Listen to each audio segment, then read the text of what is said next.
semuanya warga kripto, apa kabar? Semoga kita sehat selalu dan kembali lagi ke channelnya WIB, waktunya investasi Bitcoin bersama saya, Cassandra. Dan hari ini senang sekali udah ditemenin sama salah satu yang bisa dibilang cukup terkenal di dunia kripto asal Surabaya, ada Bang Gabriel Ray. Halo, Halo, Bang. salam kenal semua. Hai, nah sehat nggak nih? Keadaan di Surabaya gimana sih hari ini, Bang? Ya, seperti kita tahu COVID kan semua naik ya, Iya, jadi benar. pada nggak kemana-mana di rumah aja, mantengin chartnya Bitcoin ya berarti. Tapi berarti makin banyak cuan lah itu, Bang. Amin, amin, amin, amin, amin. Iya, iya, iya. Jadi ini kita di episode kedua, kita bakal bahas-bahas tentang masa depan Bitcoin pasca diskon besar. Yang kemarin ya kita lihat market ya kan, pada merah semua, cuman terakhir aku lihat udah mulai hijau perlahan-lahan, tapi sempat merah lagi gitu. Hmm. Nah, jadi Bang Gabriel Ray sendiri ini adalah pendiri dan CEO dari thrift.co.id, yaitu salah satu bagian dari PT 3 Inti Utama Jakarta ya. Tapi asalnya emang asli Surabaya ya, Bang? Asli Surabaya. Dan sekarang lagi stay di Surabaya juga? Sekarang masih di Surabaya. Udah nggak Oke. bisa kemana-mana juga sama aja. Iya, benar semuanya sih. Di Medan, tapi di Medan masih lumayan ramai sih, Bang. Oh, masih ramai di sana. Masih. Oh, di Medan kayak lumayan ramai, kayak Medan ya keras udah ya. aja gitu ya, Medan keras gitu ya kan. Nah, terus kita nanti bakal bahas sebenarnya biar gimana caranya masyarakat itu memahami situasi Bitcoin dari pasar kripto terkini ya. Terus juga supaya gimana caranya publik tahu alasan harga Bitcoin kemarin sempat terkoreksi 55% dari puncak tertinggi itu sakit tapi tidak berdarah ya. Terus juga mengedukasi teman-teman atau warga kripto pastinya tentang cara investasi kripto yang benar melalui bursa kripto Thrift yang resmi dan legal ya. Dan juga memberikan pilihan antara Bitcoin dan jenis kripto lainnya. Karena sebenarnya nggak cuma Bitcoin ya Bang ya, masih banyak juga. Bahkan ada juga katanya yang koin-koin micin gitu ya kan Bang. Oke, kalau begitu ya. Dan mau ingetin juga buat warga kripto ya, ini juga pastinya WIB ini persembahan dari blockchain media ya, yang mana itu adalah berita. Kalian kalau misalnya cari berita tentang perkriptoan bisa langsung ke sini aja di blockchainmedia.id. Oke, kita sudah mengulas sedikit, kita bakal ngomongin apa aja ya. Kemarin kita udah di episode pertama pembukaan ada sama Bang Vincent itu mengulas dasar dari kripto lah, kita bilang cryptocurrency itu apa sebenarnya, dan kita di sini bakal lebih bahas lebih dalam lagi sama CEO-nya Thrift. Wah, ini orang-orang besar, kapan lagi lo kita dapat ilmu gratis seperti ini ya kan? Harusnya kita jual kursus ya nih, kursus Oh iya, pembelajaran. iya benar, harusnya Ya Bang bayar Vincent loh. ya, kapan ini Harusnya blockchain media bayar jual ini. kursus market Bitcoin ini? Nah, biasanya orang harus bayar ikutin kursus gitu ya kan. Tapi sekarang lah ini udah aman lah ya, kita bisa nonton secara gratis. Dan juga mau ngasih tahu nih, masih ada juga ya tentang undian undian kripto untuk ini bertema ada kaos nih, sorry, kaos ada 30 kaos bertema kripto ini kita bagi-bagiin juga, dan pastinya bakal ada 2 juta rupiah voucher Bitcoin nih untuk satu orang yang sangat-sangat beruntung ya. Oke, langsung saja kita ke pertanyaannya, kita bakal sedikit bahas-bahas cerita dulu dong nih Bang Ray soal sejarah Thrift ya. Gimana sih awalnya mendirikan perusahaan terkait keuangan dan kemudian bisa jadi jual kripto juga? Jadi ya kita cukup early player ya. Kita launching kan di 2014 akhir waktu itu, hampir 2015 Desember 2014 waktu itu saya ingat. Terus itu pertama kali berdiri, backgroundnya ya karena saya orang teknologi kan. I Oke. love something about technology, something that create high tech. Dan waktu itu saya beli Bitcoin. Saya juga pernah cerita sama Bang Vincent, waktu itu 4 juta. Naik ke 7 juta per Bitcoin, wah senengnya setengah mati ya. Nggak lama minggu depan turun lagi setengah. Itu jantung udah dak-dikduk ya, mau tidur nggak bisa, makan nggak enak. Karena kan mana dulu kan nggak ada aset sekali turun 40%, 50% ya Bitcoin ini. Tapi akhirnya lama-kelamaan ya jadi jantung ini kebiasa ya. Terus waktu itu mau jual Bitcoin yang udah dibeli rada susah, nggak ada nggak ada istilahnya tempatnya waktu itu kan. Terus kemudian ya kita bikin Drift tujuannya apa? Tujuannya waktu itu ya as a hobby, karena saya suka teknologi, bikin suatu platform jual beli. 2014 akhirnya diluncurkan tempat jual beli, dan akhirnya terus bertumbuh sampai sekarang. Jadi tahun ini kita udah menginjak tahun ke-7. Dan ya puji Tuhan semuanya juga berjalan dengan baik, dan akhirnya kita juga resmi mendapatkan izin dari Bapepti sesuai dengan ketentuan dari pemerintah. Oke, luar biasa sekali ya. Akhirnya udah dapat izin, jadi memang bisa dibilang terpercaya, aman ya kalau misalnya mau dari platform ini juga gitu ya. Betul, karena Oke. dari Bapepti sendiri kan kita harus bedanya dengan unregulated exchange kan kita harus jaga dana nasabah nih. Kalau di tempat Betul. kita nggak bisa muterin dana nasabah kita ke tempat lain dan lain sebagainya, semuanya dimonitor oleh Bapepti. Terus kita juga di Terus sendiri cold storage kita untuk dana nasabah itu di-insure sampai 100 juta USD. Itu setara berapa berarti? 1,4 triliun. Jadi istilahnya semuanya ini dimonitor oleh Bapepti, kita harus jaga dana nasabah dan lain sebagainya. Nggak bisa beda dengan unregulated exchange. Unregulated exchange kalau mau kabur kan tinggal seret hilang, udah bisa. Kalau kita nggak bisa, terlalu banyak matriks pengawasan yang ditaruh oleh Bapepti gitu. Jadi yang selalu dikedepankan Bapepti kan nomor 1 keamanan dana nasabah itu. Betul, oke, mantap sih itu Bang.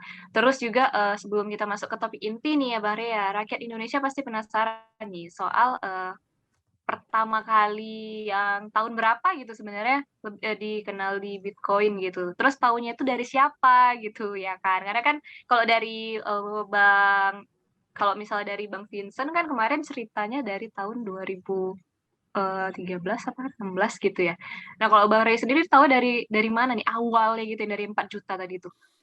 Ya, to be honest, waktu itu dengar Bitcoin itu saya pikir kayak dinar dirham coin gitu loh, yang MLM itu ya. Oh iya iya iya Pak, tahu Kayak tahu tahu. pertama dengar itu bukannya 2014, 2010, 2011 itu saya udah dengar.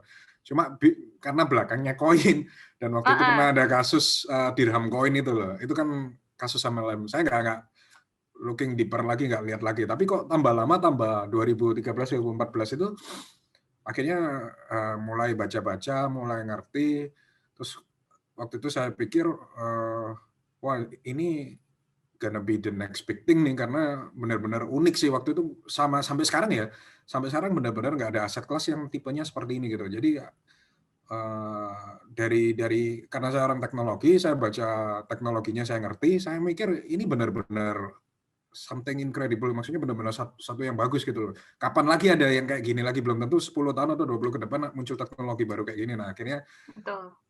ya di 2014 itu kita memutuskan untuk ya udah belilah, masuk lah, dan terus sampai sekarang.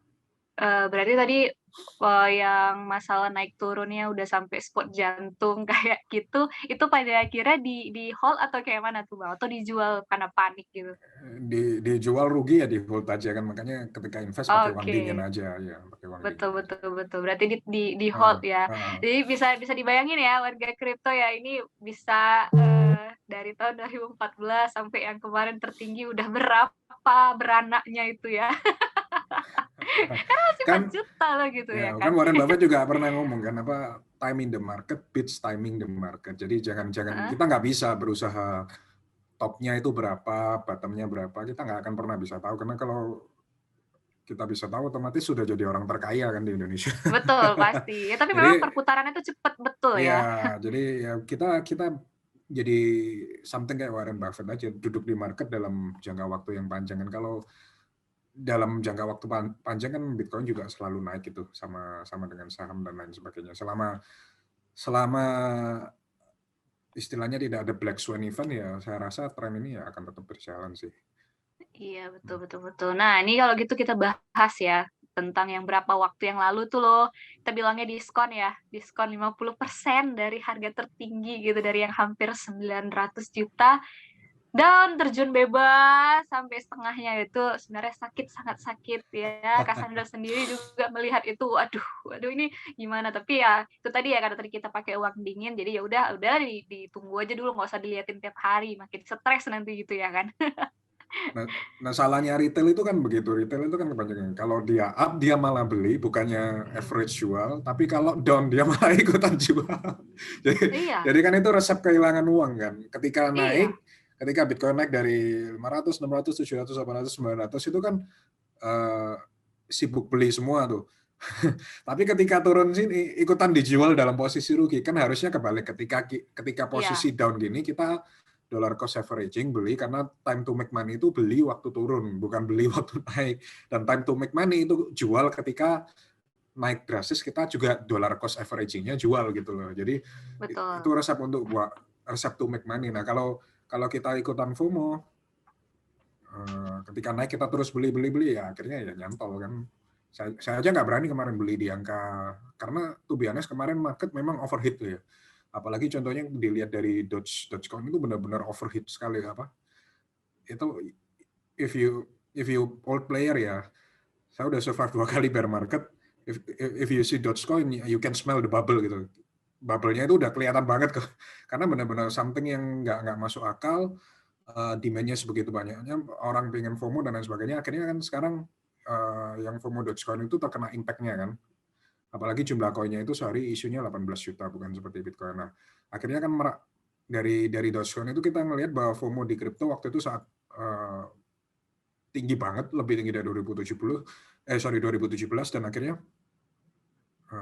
ketika market ini overheat ya tentu harus ada koreksi, karena tidak ada market yang terus naik kan tanpa koreksi. Betul, betul, betul. Karena nggak mungkin dia naik terus karena permintaan Hmm. juga bakal makin tinggi ya kan. Ya kalau Jadi uangnya ya udah nggak masuk mungkin terus ke stabil kayak ya gitu. uangnya kan udah masuk market Iya. terus, kan pasti ada yang take profit tuh. Kan Mm, nggak mm, mm. mungkin uang masuk terus ke dalam dunia kripto tanpa batas, kan pasti ada batasnya. Nah ini karena posisinya sekarang overheat dan kita harus memang koreksi, karena memang benar-benar kemarin itu overheat banget, terutama dari sisi Dogecoin itu. Ya, tapi itu pengaruh juga sih kan dari gara-gara tweet satu orang gitu loh. Jadi kayak berantakan gitu nggak sih market jadinya. Menurut Bang Rey gimana tuh? Itu Ya kita to be bilang Bang honest, itu kan Elon ya. ya Elon kan memang diikuti oleh banyak spekulator ya. Jadi otomatis ngefek, tapi efeknya ya bukan yang terlalu istilahnya besar banget kayak yang diinfokan orang-orang, karena to be honest pemain-pemain kripto kan juga banyak, bukan bukan cuma orang yang dari Elon dan mantengin dan lain sebagainya. Cuma memang kondisi marketnya pada saat itu memang sudah terlalu overheat dan memang butuh koreksi. Ya, ya, jadi memang nggak ada yang namanya naik terus ya kan. Tapi Betul. sekali jatuh, waduh itu jatuhnya luar biasa. Nah, tuh Bang Rey sendiri tuh nganggapnya memang kayak diskon juga atau gimana? Kemarin apa malah nyerap lebih banyak lagi atau gimana? Ya, saya tuh biasanya bersama ini saya beli juga waktu kemarin di 35.000 ya. Kan kita nggak bisa timing di market ya. Sekarang berapa? 33.000 USD ya. 33.000 USD ya pas kita di talk show ini. Biasanya saya personal beli sendiri di 35.000 USD. Ternyata turun lagi ke 33.000, ya sudah tinggal ditunggu aja kan. Sekarang memang to be honest ini bear structure on-chain-nya memang seperti bear market kan. Semua pertama aktivitas on-chain itu sudah turun 40% lebih dibanding kemarin harga ketika kita bull market. Jadi transaksi on-chain ini maksudnya apa? Orang kirim Bitcoin, orang deposit Bitcoin, orang beli kirim Ethereum, deposit Ethereum ke sebuah alamat dan sebagainya, ini kan kelihatan di on-chain. Ini sekarang udah turun 40% lebih. Berarti istilahnya penggunanya ini udah turun. Kalau penggunanya turun sampai 40% ya istilahnya ini memang seperti bear market, tapi kita belum dapat konfirmasi apakah ini beneran bear market atau belum, karena pada previous cycle bear market memang seperti ini, penggunanya juga turun, on-chain-nya menurun. Kemudian yang kedua kita lihat ini memang benar-benar seakan kita mau masuk bear market karena funding rate itu istilahnya permintaan untuk meminjam dolar untuk dibelikan ke Bitcoin itu benar-benar turun drastis hingga 50-60%. Bisa dilihat di semua platform DeFi atau CeFi ya. Itu semua rate untuk pinjam USD dibelikan Bitcoin itu turun semua. Jadi sebelumnya misalnya kita bisa dapat 9% untuk minjamkan USD kita kepada orang lain per tahunnya, ada yang sampai 10%, 12%, 15% dan lain sebagainya. Sekarang turun jadi cuma 1%, 2%, 3%. Artinya apa? Demand untuk beli Bitcoin dari USD ini juga lagi mengalami penurunan. Dan yang ketiga, demand untuk minjam Bitcoin sekarang naik. Artinya apa? Banyak orang sentimen bear-nya, mereka pinjam Bitcoin untuk melakukan posisi short pada market Bitcoin. Jadi akhirnya secara fundamental on-chain dan lain sebagainya, ini memang kita dalam posisi mini bear market lah, karena belum terkonfirmasi ini bear market atau belum. Cuma dari sisi ekonominya, dari sisi makro, seperti yang dibilang The Fed, suku bunga tetap rendah. Jadi orang yang punya uang lebih, itu nggak bisa ditaruh di deposito karena rendah banget kan. Sekarang di Indonesia deposito berapa? 4% mungkin ya, 4-5% belum dipotong pajak kan. Istilahnya kita dapatnya dikit banget. Nah, orang-orang yang punya uang lebih ya pilihannya paling ya cuma saham, emas, sama kripto. Jadi secara fundamental sih, makro fundamentalnya sih harusnya kita belum masuk ke bear market. Berarti bisa dibilang kalau memang belum masuk ke bear market, apa nih yang paling penting kita kerjain dulu saat ini gitu, Bang? Ya kalau kita mau berusaha make money ya kita beli Bitcoin saat posisi drop seperti ini, kita lakukan dollar cost averaging aja. Kan seperti tadi yang dibilang, time in the market beats timing the market. Kita nggak akan bisa lah timing topnya berapa, bottomnya berapa, kita nggak akan bisa. Tapi kalau kita beli sekarang misalnya hold buat 1 tahun, 2 tahun lagi, apalagi ada halving berikutnya ya why not gitu loh. Kan ini time to make money gitu, ketika harga down kita beli. Oke, berarti memang pas lagi down kayak gini lah saat yang tepat untuk dibeli lagi gitu ya, Bang. Iya, Oke. exactly. Tapi ya jangan langsung nyemplung semua, Iya, jangan langsung. betul. Pelan-pelan aja dollar cost Pelan-pelan. averaging, ya. Terus pakai Ya. uang dingin. Tapi kalau misalnya kayak sistem yang kayak nabung beli dikit-dikit, tapi nggak ngeliatin harga gitu, memang yang tipe untuk jangka panjang itu menurut Bang Rey bener nggak sih atau bagus nggak sih gitu? Ya, itu cara yang paling bagus karena saya pernah bilang, top 10 orang terkaya di dunia, yang trader itu nggak ada. Coba lihat Bill Gates, Warren Buffett, terus kemudian Jeff Bezos, dan lain sebagainya. Yang trader nggak ada di sana.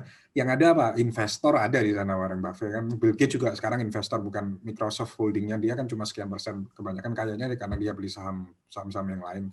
Nah, jadi istilahnya kalau ditanya, contoh real world-nya kan ada yang kaya dari trader masuk 10 besar di dunia itu nggak ada.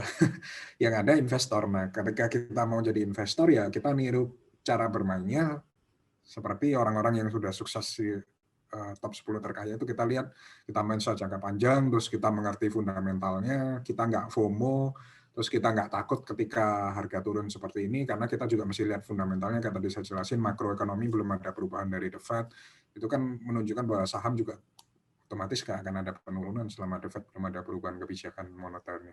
Siap, keren Bang. Terus kan ini kemarin ada berita nih ya kan tentang nafsu beli Bitcoin, terus Bitcoin lagi oleh perusahaan MicroStrategy setara 7 triliun ya pada tanggal 21 Juni 2021 lalu.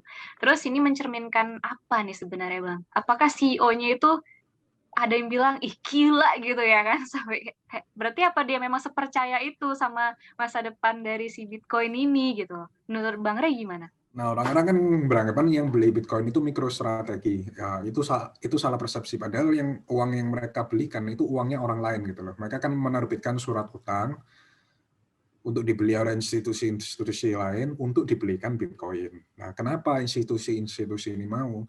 Karena saat ini di US, ketika institusi contohnya asuransi lah. Kita bilang di Indonesia ada asuransi merek A.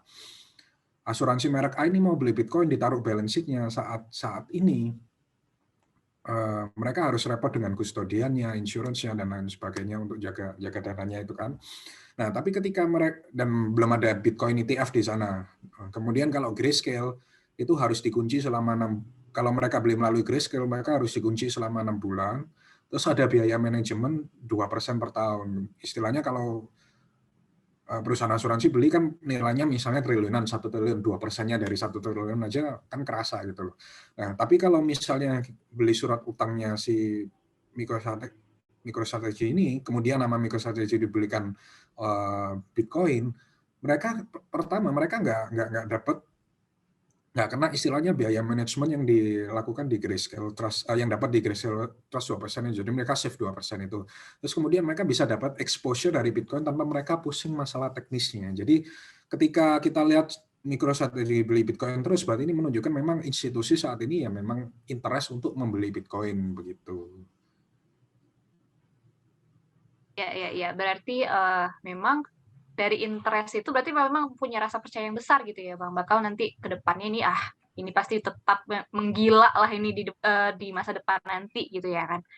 Terus ini boleh dong diceritakan sedikit soal kripto meme atau warga plus 62 menyebutnya itu tadi ya, kripto micin, koin-koin micin tadi nih Bang.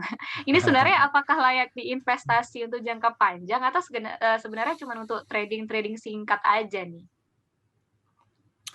Ya, depend dari micinnya seberapa micin ya. Kalau yang super micin, super micin di bawah rankingnya di bawah 100 ya, itu bukan namanya trading lagi, itu namanya judi kan.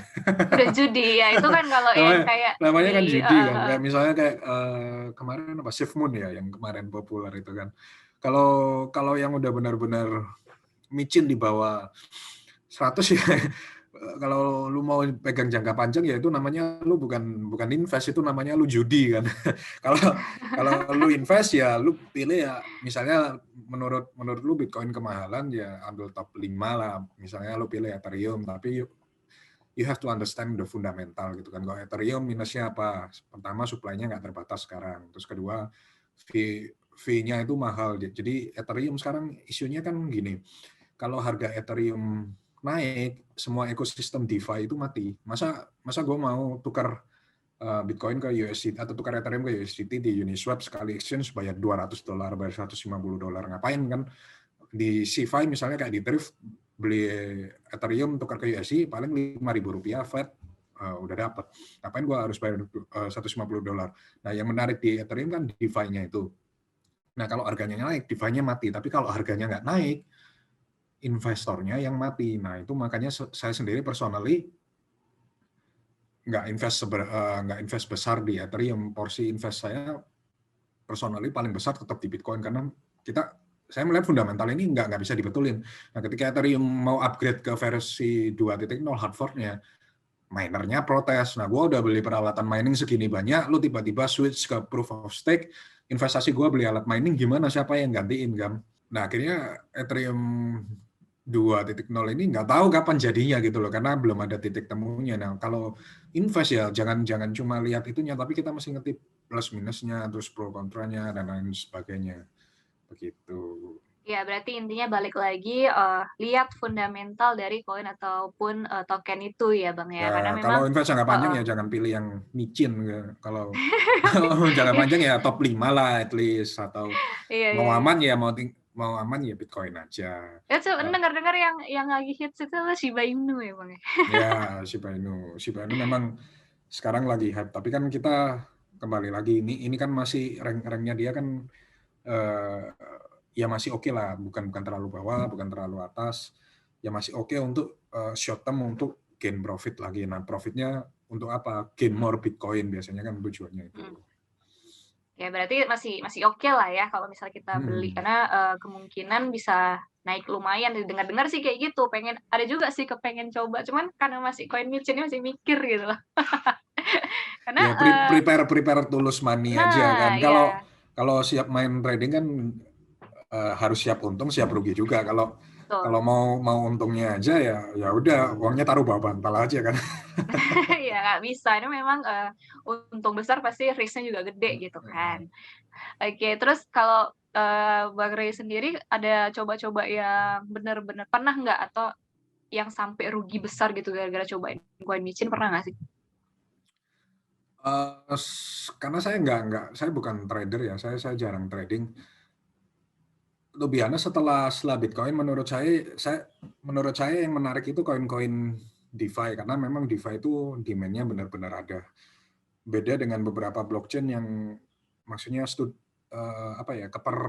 use case-nya itu masih mengandai-andai. Misalnya blockchain-nya mau dibuat anti counterfeiting, mau dibuat supply management dan lain sebagainya, itu kan masih mengandai-andai. Sedangkan DeFi itu istilahnya kayak Uniswap, orang exchange itu pasti butuh gitu loh. Selama user crypto ada pasti butuh exchange, dan DeFi itu benar-benar ada demand-nya. Jadi kalau saya personally yang menurut saya fundamentalnya bagus selain Bitcoin ya otomatis DeFi, koin-koin DeFi ini termasuk Uniswap, kemudian yang canggih kemarin saya suka itu OneInch ya. OneInch maksudnya kalau benar-benar convenient to use, misalnya mau tukar Ethereum ke USDT, mereka bisa cariin rate terbaik dari seluruh DeFi. Nah, itu kan benar-benar ada use case-nya, nggak perlu mengandai-andai. Jadi, kalau saya pribadi, saya jarang-jarang main sesuatu yang micin banget gitu, saya nggak pernah. Jadi, si something yang istilahnya ada fundamentalnya lah paling enggak, yang saya ngerti begitu. Ya, dan pasti warga kripto yang nanti bakal nonton ini pasti penasaran tentang apa nih sebenarnya koin-koin yang fundamentalnya atau mungkin di tahun depan bakal naik gitu ya. Tapi yang masih murah gitu loh. Yang masih murah, nah ya itu. Karena kalau saya tahu masa depan, saya udah jadi nomor 1 terkaya di Indonesia ya. Makanya saya bilang kalau orang-orang yang ngomong bisa lihat masa depan itu kalau nggak kaya bego banget tuh. Iya juga ya. Ini main-main ke sini tuh kalau ada yang bisa lihat masa depan mesti kaya raya sih. Iya, yang suka ramal-ramal itu kagak usah ngelamar bencana, kagak usah ngeramal bencana, ngeramal jatuhnya presiden, ngeramal apalagi Sama ada Bitcoin aja. pesawat jatuh, lu ngeramal sini aja. Ini koin-koin apa yang bakalan naik tahun depan? Jamin lo masih kaya lo di sini, nggak usah ngeramal yang aneh. Betul. Iya, karena banyak yang bakal nanya kayak gitu, kira-kira beli ini worth nggak ya gitu. Kalau saya tahu udah semua saya taruh di sana udah jadi nomor 1 terkaya di Indonesia. Udah jadi orang paling kaya berarti. Nggak ada yang tahu, bonus kita nggak ada yang tahu koin mana yang akan naik kan. Ada juga Cardano kan, bentar lagi ada available di Thrift Cardano ini kan, nggak ada yang tahu tahun 2000 kalau in 2008 and 2019 what is Cardano, no one knows gitu loh, nggak ada yang no one even pay attention to that coin kan, nggak ada yang mau lihat sama sekali. Tapi tiba-tiba di 2021, 2020, 2021 kan naiknya luar biasa ya. Who knows gitu loh kan, nggak ada yang tahu. Ya benar, memang nggak ada yang tahu sih, karena emang random aja gitu ya. Kalau mau niru venture capital kan, lu tembak aja 100 kan. Misalnya lu punya 100 juta, ya 50 jutanya lu pecah sebanyak mungkin ke berbagai macam koin, karena pasti ada yang gain, ada yang loss gitu kan. Siapa tahu gainnya ngalahin yang loss, kayak venture capital kan begitu mainnya. Berarti itu randomly aja gitu ya, hoki-hokian juga ya. Hoki-hokian lah. Hoki-hokian. Oke, ini yang terakhir nih Bang Rea, pertanyaan pamungkas yang dinanti-nantikan. Pasti semua orang menantikan ini ya. Kira-kira menurut ramalan dari Bos Thrift nih, asik. Untuk Desember 2021 nih, kita bisa mencicipi harga Bitcoin di harga berapa? Perkiraan aja nih, perkiraan. Nah itu lagi, kalau saya tahu, saya udah jadi orang terkaya nomor 1 di Indonesia ini. Mana tahu, ada mungkin udah pelajari apa namanya, makanya kan tadi gitu. Kayak yang suka ngeramal-ngeramal itu, nggak usah ngeramal bencana, ngeramal ini aja loh, lu pasti kaya udah. Tapi ya tuh biasa nggak ada yang tahu kan kemana. Tapi kalau secara fundamental kayak tadi saya bilang, satu, selama The Fed belum merubah suku bunganya, kebijakan mereka suku bunga tetap dijaga di rendah, otomatis semua harga aset ini pasti akan terus naik. Contohnya SP500 saham di US sana kan juga terus naik karena ya memang orang nggak ada tempat lagi untuk parkir uangnya. Contohnya di Eropa sendiri sekarang, lu naruh duit di bank, itu lu bayar ke banknya sekarang. Itu namanya negative rate ya. Jadi udah nggak dapat bunga lagi, tapi malah bayar ke banknya. Jadi akhirnya apa? Orang-orang yang punya duit, mereka nggak milih naruh uangnya di bank, mereka pilih dibelikan ke saham, dibelikan ke properti, dibelikan ke emas, dibelikan ke kripto. Nah, selama Eropa, kemudian negara maju US itu tetap mempertahankan suku bunga ini rendah, ya kita fundamentally nggak perlu terlalu takut. Karena selama ini terjadi Fed printing money all the time, ya otomatis nilai aset itu pasti akan terus naik. Jadi memang kita mesti sabar, tapi fundamental ini nggak mungkin membohongi harga gitu loh. Jadi harga pasti mengikuti fundamental, tapi nggak tahu waktunya kapan. Selama ini tetap dijaga The Fed dalam posisi seperti ini, ya kita nggak perlu khawatir. Terus kedua kan, yang kita nantikan Bitcoin ini kan akan dapat Bitcoin ETF atau reksadana dan harus dijawab SEC itu kuartal ini atau terakhir Desember. 2021 ini. Nah, kalau The Fed nggak jawab yes dalam Bitcoin ETF ini, Amerika ini bakal ketinggalan. Dan kita tahu Amerika itu nggak suka jadi nomor 2 atau nomor 3. Mereka selalu always wanna be the first gitu loh. Nah, sedangkan Kanada sudah ada, negara tetangganya itu udah punya Bitcoin ETF semua. Kanada ada, South America ada, yang Amerika Latin itu udah punya Bitcoin ETF semua. Nah, tinggal masalah masa tetangganya punya, Amerika nggak punya, kan mereka nggak mau biasanya ketinggalan. Nah, jadi my best guess itu mereka akan bilang yes antara kuartal 3 ini atau paling lambat lah akhir tahun ini. Nah, andai kata itu disetujui oleh SEC untuk Bitcoin ETF, wah itu kita duduk diam aja Bitcoin udah pasti naik kan, karena itu benar-benar akan membuka gateway uang kan untuk masuk ke dalam pasar kripto. Pemain-pemain player seperti bank, insurance, mereka mau jual Bitcoin ke nasabahnya, mereka udah nggak perlu seperti bikin seperti Coinbase lagi. Mereka cukup jualan reksadana ini dan mereka udah istilahnya bisa jualan Bitcoin gitu loh. Nah, jadi dari sini sih secara fundamental ekonominya kita nggak terlalu khawatir ya dalam sepanjang tahun ini. Jadi ya sit down aja, kita lihat aja gitu. Mantap sih. Berarti bisa dibilang kesimpulannya udah di hot aja ya, kita lihat semoga apa yang terjadi di akhir tahun paling lama ini bakal kejadian ya. Itu kalau emang udah kejadian udah pasti ya udah kita tinggal jual aja sih nanti awal tahun mungkin ya.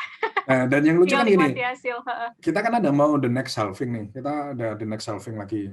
Lucunya saya kan udah dua kali di bear market ya. Jadi ketika halving sebelum ini ya, sebelum tahun ini, halving sebelumnya, awal tahun mulai hype-nya.